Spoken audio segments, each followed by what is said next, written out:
Juan Luis, un placer de tenerte aquí hoy día en el museo con nosotros.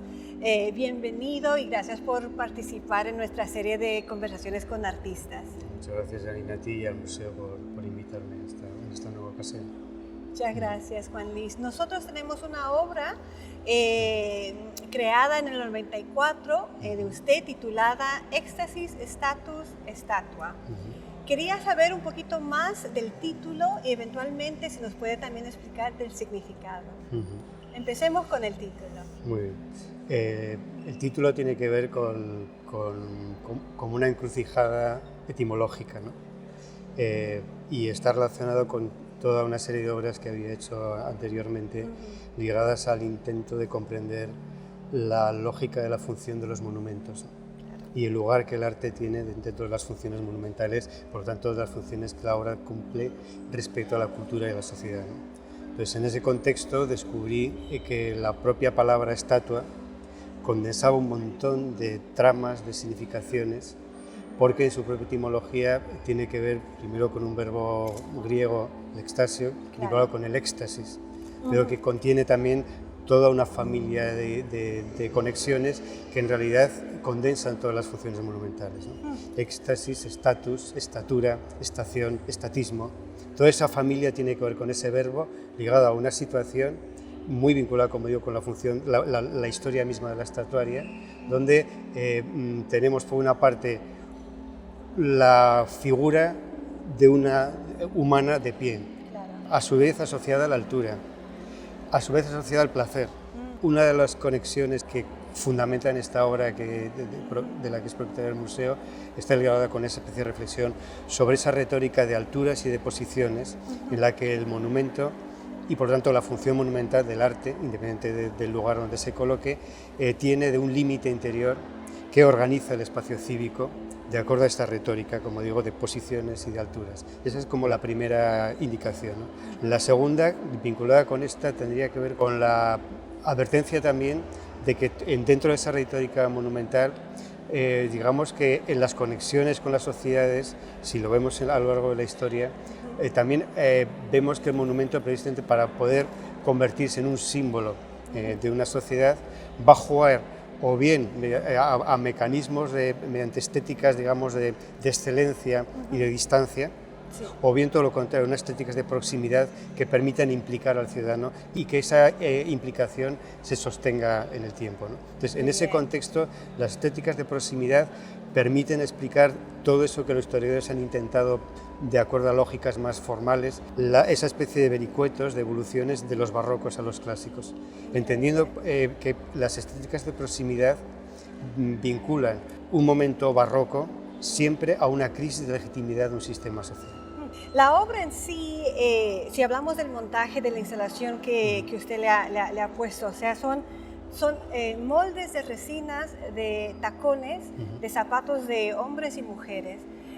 Interesante que también menciona su investigación sobre la altura y el significado del pedestal, porque la propia obra en sí, los tacones también vienen de varias formas, varias alturas, y como lo ha montado usted también, es en forma, siguiendo como una abstracción, como una rejilla, con ese vocabulario minimalista. Entonces, ¿puede hablar un poco más sobre el uso de los tacones, el uso de los zapatos, cómo usted lo ha montado con los tacos al revés y toda esa conexión que también viene del significado de la obra?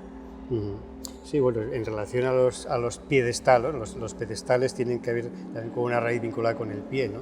Entonces, tras mi estancia en Roma, donde estuve trabajando sobre la relación entre la iconografía y la demografía, la relación con los tacones estaba vinculada con los pedestales. Digamos que los tacones estaban asociados por una parte a una modificación del cuerpo, claro, la altura de un tacón modifica la curva de la columna vertebral, ¿no?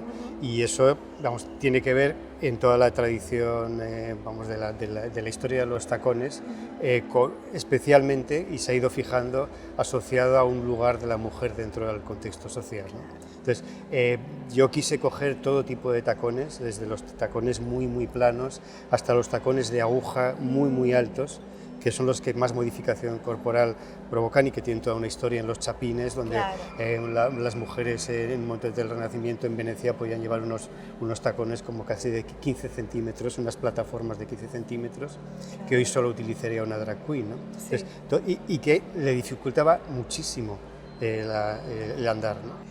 Hay una rejilla, como dices, ortogonal, muy vinculada con el lugar que tiene todo ese sistema y esa sistematicidad en el mundo contemporáneo, y también la idea minimalista de la serie, que sustituye la idea de composición clásica, ¿no?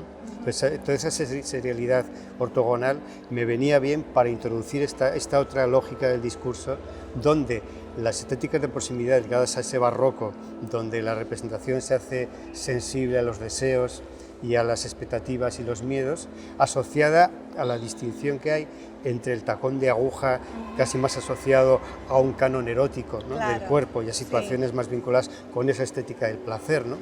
Y por otra parte lo asocié para crear como una especie de cartografía, ¿no? De topografía, de alturas y de posiciones de distintos tipos de tacón por áreas, para generar, digamos, de cada línea, en horizontal o en vertical, una especie de diagrama que inicialmente tomé precisamente de los sexólogos Master y Johnson, cuando empezaron a preocuparse por diagramar las fases de la excitación sexual en los hombres y las mujeres. Entonces, esas curvas de placer sexual los quise asociar a esas otras curvas de intensidad, de temperatura en la representación en los barrocos. Entonces, todo eso era una mezcla muy vinculada con una cierta mirada hacia el mundo contemporáneo. Y Juan Luis, usted había mencionado que en un momento también esta obra estaba vinculada a un libro. ¿Quiere hablar un poquito más sobre eso?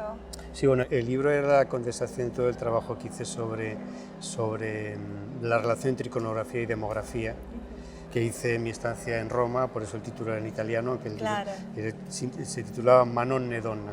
Era un juego de palabras que refería precisamente a la ausencia de las mujeres en la representación femenina, ¿no? Y sobre todo la relación entre toda la historia de la representación del cuerpo femenino en relación a la significación y las funciones simbólicas y reales del lugar de las funciones de reproducción en la representación de la mujer.